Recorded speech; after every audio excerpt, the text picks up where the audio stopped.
Bonjour, dans cette vidéo, on va corriger l'exercice 6 de la série 2, donc l'exercice que vous avez sous les yeux. Donc, comme vous dit, dans les cas suivants, les sous-espaces vectoriels f et g de E sont-ils en somme directe? Si oui, sont-ils supplémentaires? Alors, premièrement, j'ai E qui est R3, et F, c'est l'ensemble des x, y, z dans R3, tel que x plus y moins 3z égale 0, ça a été oublié dans la frappe. Et G égale le sous-espace vectoriel engendré par 1, 2, moins 1. Alors, on nous demande, on nous dit déjà que ce sont des sous-espaces vectoriels. On avait vu, donc, F, c'est donc je vais écrire E égale R3. Hein. Je commence déjà à écrire. Hein.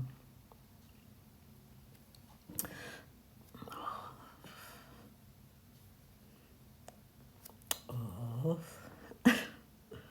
E égale R3. J'ai F qui est l'ensemble des x, y, z dans R3 tel que x plus y moins 3z égale 0. C'est ce 0 qui a été oublié.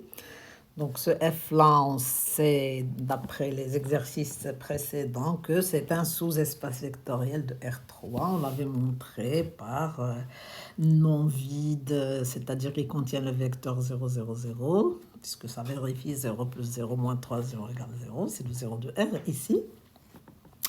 Que c'est stable par addition, c'est-à-dire si je prends x, y, z, x', y', z' dans f, quand je fais la somme, ça me donne un élément de f en vérifiant que x plus x' plus y' moins 3 fois z plus z' égale 0.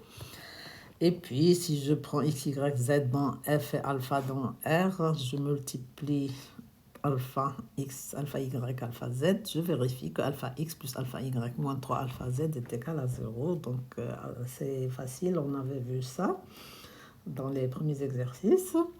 Maintenant, on va voir une autre méthode pour montrer qu'on a un sous-espace vectoriel. On va en avoir besoin pour montrer, pour voir s'ils sont ou pas supplémentaires. On va voir ça après. Donc, le f et le g. Donc, je sais que f est un sous-espace vectoriel. G qui est le sous-espace vectoriel engendré par, je dis exprès 1, 2, moins 1, je ne dis pas de vecteur. Alors, j'ai l'habitude de poser la question aux étudiants en SMPC.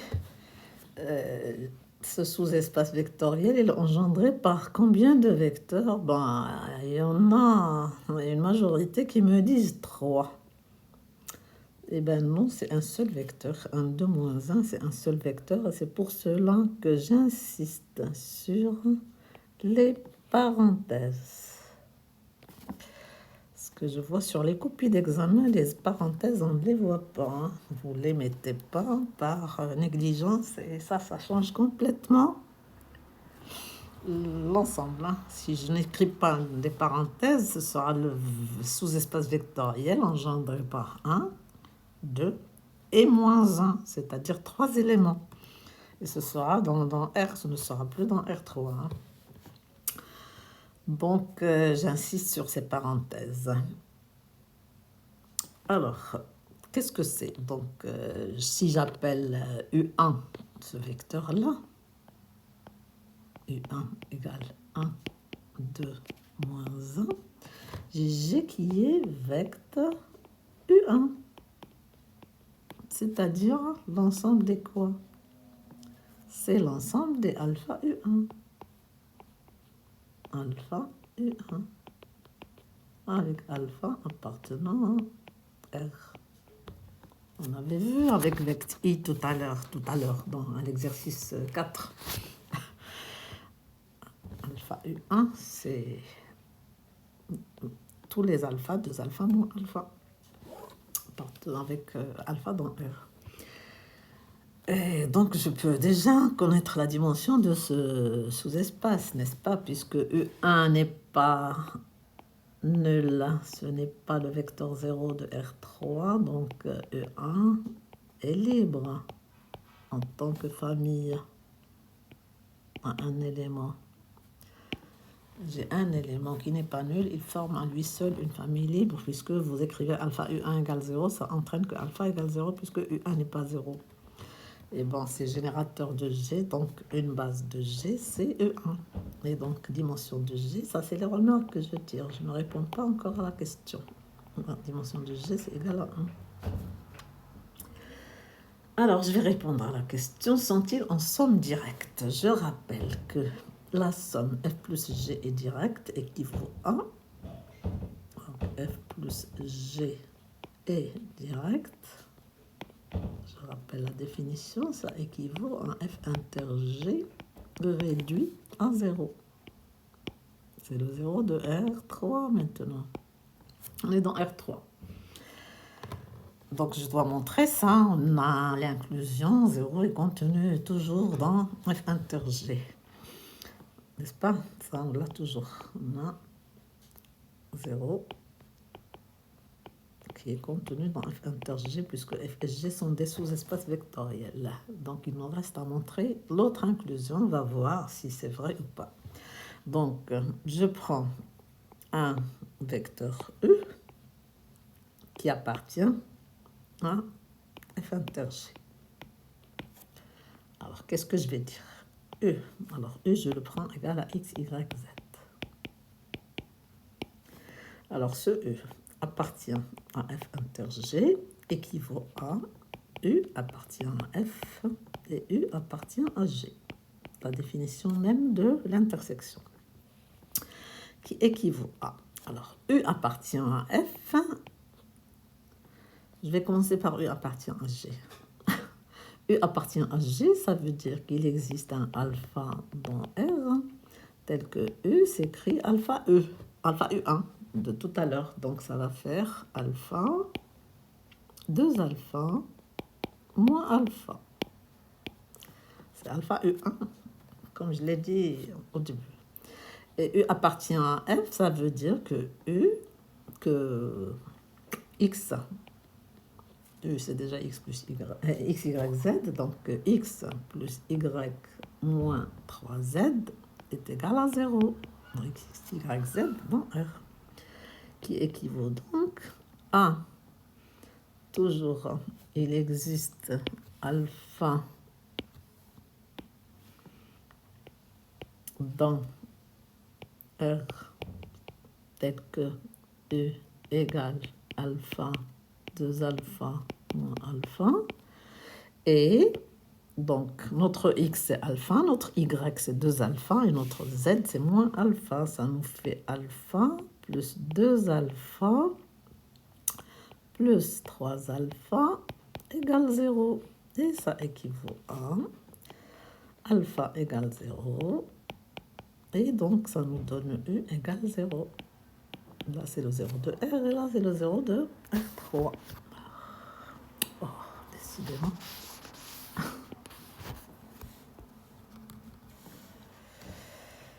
Zéro de R3, puisque alpha c'est 0, donc notre U c'est 0 de R3. Et donc, alors.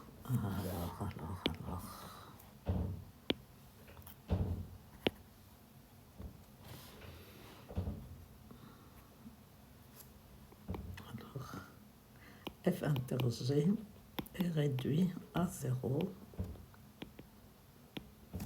et F plus G est une somme directe. Donc F plus G, je peux l'écrire F plus dans un petit rond G. Alors, on veut dire que c'est une somme directe, ça c'est les notations. On me dit, s'ils sont en somme directe, sont-ils supplémentaires? Alors, que veut dire supplémentaire? Je rappelle, F et G sont supplémentaires. Dans E, donc E c'est R3, équivaut à la définition E égale F plus G et F inter G égale 0. dire que E, c'est F plus G, comme ça. Et donc, on vient de montrer que F inter G est égal à 0. Donc, il va nous rester à montrer que E est égal à F plus G. Et ça, c'est un petit peu difficile pour vous. C'est-à-dire qu'il faudra montrer que tout vecteur dans R3, c'est-à-dire tout x, y, z dans R3, s'écrit comme somme d'un élément de f, c'est-à-dire un élément qui s'écrit x plus y, dont le x plus y moins z est égal à 0, et d'un élément de g, c'est-à-dire qui s'écrit alpha 2 alpha moins alpha. Ça, c'est un peu difficile. Et donc, comment on va simplifier notre raisonnement, aller vers quelque chose de plus facile? On sait que c'est en dimension finie, que c'est aussi équivalent à dimension de f plus dimension de g égale dimension de e et f inter g réduit à 0. On vient de montrer que f inter g est réduit à 0. On connaît la dimension de g, donc il nous reste à connaître la dimension de f. Et pour cela, on va aller chercher une base de f. Et donc, on apprendra avec cet exercice aussi à trouver une base d'un sous-espace vectoriel défini par une équation, chose qu'on n'a pas faite avant. Donc, cherchons une base de f.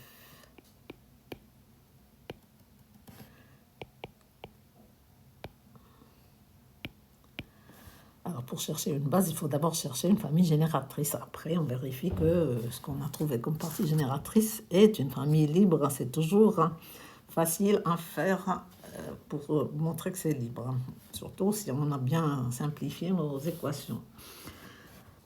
Donc, comment on cherche? On fait ça. On dit soit U, on prend U égale X, Y, Z dans R3. Et on va dire que ce U-là, il est dans F, ça équivaut à quoi?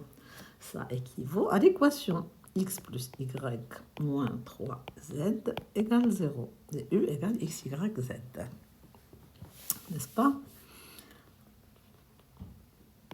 U égale X, Y, Z.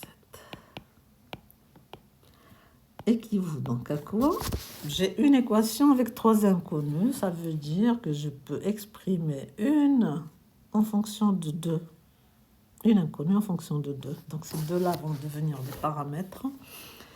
Et mon E va devenir. Donc qu'est-ce que j'exprime? Je vais exprimer par exemple x en fonction de y et de z. Donc mon E, au lieu qu'il soit x, y, z, il devient moins y plus 3z, y, z, avec y, z dans R. Ce qui équivaut à U égale, je sépare les y des z, c'est y facteur 2 multiplié par le vecteur moins 1, 0, plus z, 3, 0, 1.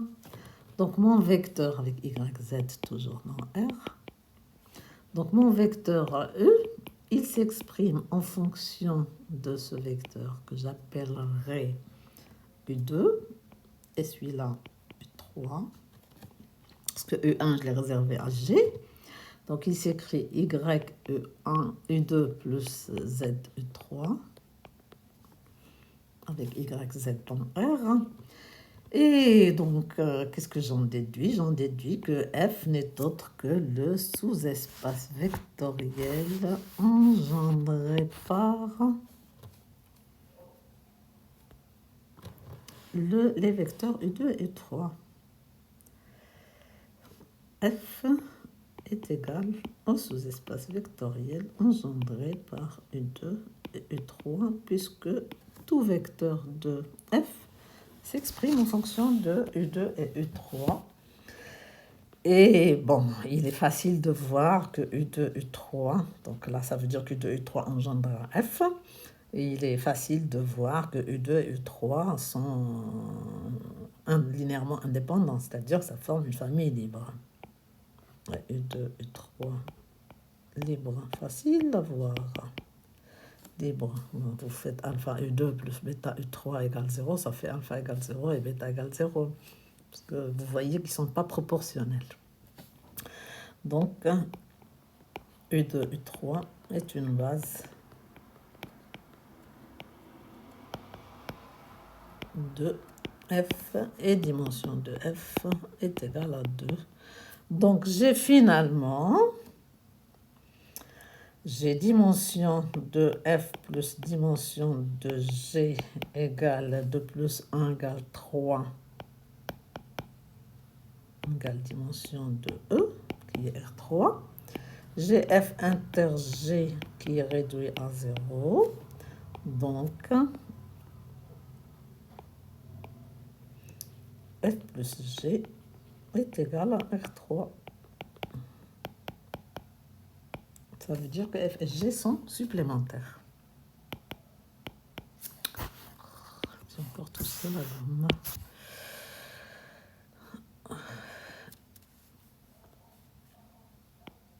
F et G sont supplémentaires.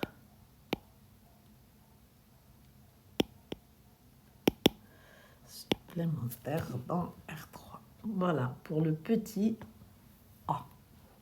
Maintenant pour le petit B, disons, j'ai E qui est, décidément, je n'arrête pas de toucher la gomme. E, c'est R3 de X, je vois bien. Oups, pas plus. Oui, R3 de X. C'est-à-dire l'ensemble des polynômes à coefficient dans R de degré inférieur ou égal à 3. Alors, vous avez vu en cours que c'est un espace vectoriel de dimension 4 qu'il a comme base canonique P égale 1 x carré x3, la base canonique de R3 de x, base canonique de R3 de x. Donc, sa dimension c'est 4. Et donc dans cet espace-là, on nous donne F qui est le sous-espace vectoriel. On nous dit que c'est un sous-espace vectoriel des polynômes de degré inférieur ou égal à 3. Est-ce que j'ai mis? Oui, 3. Tel que P' de 1 égale 0. Et celui-là, on l'avait vu dans un exercice avant. Et G, c'est encore le sous-espace vectoriel engendré par le polynôme 1 plus x carré, polynôme non nul, c'est un seul vecteur non nul, donc je connais la dimension de G, c'est 1. Donc on nous demande de voir s'ils forment une somme directe et si ils sont supplémentaires, s'ils sont en somme directe. Alors, somme directe, donc il suffit de voir si f inter g est réduit à 0. Donc, je prends soit P appartenant à f inter g. Alors, P appartient à f inter g équivaut à P appartient à F et P appartient à G. Ça, c'est la définition de l'intersection qui équivaut à... Alors, je le prends déjà dans G. Qu'est-ce que ça me donne? Ça me donne qu'il existe un alpha. C'est pas possible. il existe un alpha dans R tel que P égale alpha 1 plus x carré. Ça, c'est parce qu'il appartient à G. Et parce qu'il appartient à F, P' de 1 égale 0. Alors, équivaut à... Alors, P', comme P, c'est alpha 1 plus x carré, ça fait... alors, alpha et 2 alpha x, donc ça fait 2 alpha x. En 1, n'est-ce pas? 2 alpha x en 1, c'est égal à 0. 2 alpha x en 1, ça fait 2 alpha.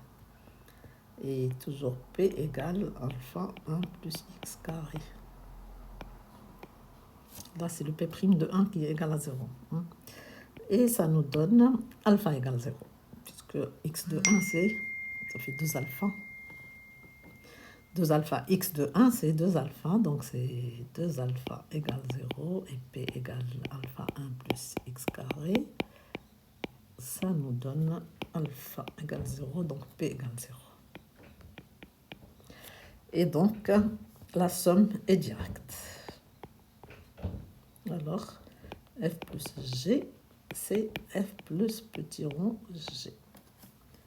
Et de la même manière que au petit a dans R3, je vais chercher la dimension pour voir, je vais chercher la dimension de F pour voir s'ils sont supplémentaires dans R3 de X. Si F et G sont supplémentaires dans R3 de X. Donc, cherchons une base. Cherchons une base de F. Pour cela, je prends soit P égale. Je travaille dans la base canonique de R3 de X. Donc, on avait dit 1x, x carré, x3. Donc, il va s'écrire A0 plus A1x plus A2x carré plus A3x3 avec des AI dans R. Alors, je vais dire que P appartient à F équivaut à P' de 1 égale 0. Et P égale ceci. Ça équivaut à P' de 1, je dérive et je mets x égale 1. Donc, dérivée de P, c'est A1. Donc, A1 de 1, c'est A1. 2 à 2. 3 à 3. Bon, 1, donc x carré, ça va donner 1, donc 0. Et je n'oublie pas de réécrire mon P qui est A0 plus A1x plus A2x carré plus A3 x3. Bien sûr, les AI sont dans R. Donc là, j'ai une équation à 3 inconnus. Donc j'obtiens une inconnue en fonction de 2 autres. Ça veut dire que je peux exprimer A1, c'est le plus simple. A1, c'est moins 2 à 2, moins 3 à 3. Et mon P, qui était A0, etc., plus A1, etc., ça devient A0, plus A1, c'est plus, je vais écrire moins 2 à 2, moins 3 à 3, x, plus A2x carré, plus A3x3. Équivaut à P égale. Alors, je vais mettre ensemble ce qui est en A2 et ce qui est en A3. De A0, il reste tranquille, c'est A0 fois 1. Plus A2, facteur 2, moins 2x, plus x carré. Plus A3, facteur 2, moins 3x, plus x au cube. Qu'est-ce que je découvre? Que P, il s'écrit en fonction, comme combinaison linéaire de A De A2, je vais appeler celui-là P2. Et celui-là, je l'appelle P3. Donc là, c'est P2, là, c'est P3. Ça veut dire que mon F, c'est le sous-espace vectoriel engendré par un P2, P3, avec P2, c'est moins 2x plus x carré, et P3, c'est moins 3x plus x au cube. Et voilà, donc là j'ai une famille de 3 vecteurs, de 3 polynômes de degrés strictement croissants. 1, P2, P3 est une famille de polynômes de degré, parce que la P2 est de degré 2, P3 est de degré 3 et le 1 est de degré 0, donc de polynômes de degré strictement croissant.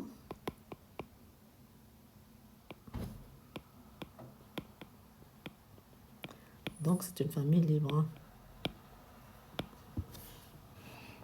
Donc 1, P2, P3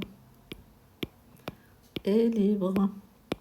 Alors, elle est libre et génératrice de F. Ça veut dire que c'est une base de F. Alors, encore toucher la gomme, décidément. Alors, 1, P2, P3 est une base de F. Et donc, dimension de F est égale à 3. De plus, dimension de G est égale à 1 puisqu'il est engendré par un seul vecteur non nul. Donc G dimension de F plus dimension de G égale dimension de R3 de X. 3 plus 1, ça fait 4. Et GF inter G égale à 0. Donc tout ça, ça entraîne que F plus G est égal à R3 de X. Voilà. Et donc, ils sont supplémentaires dans R3 de X. Voilà.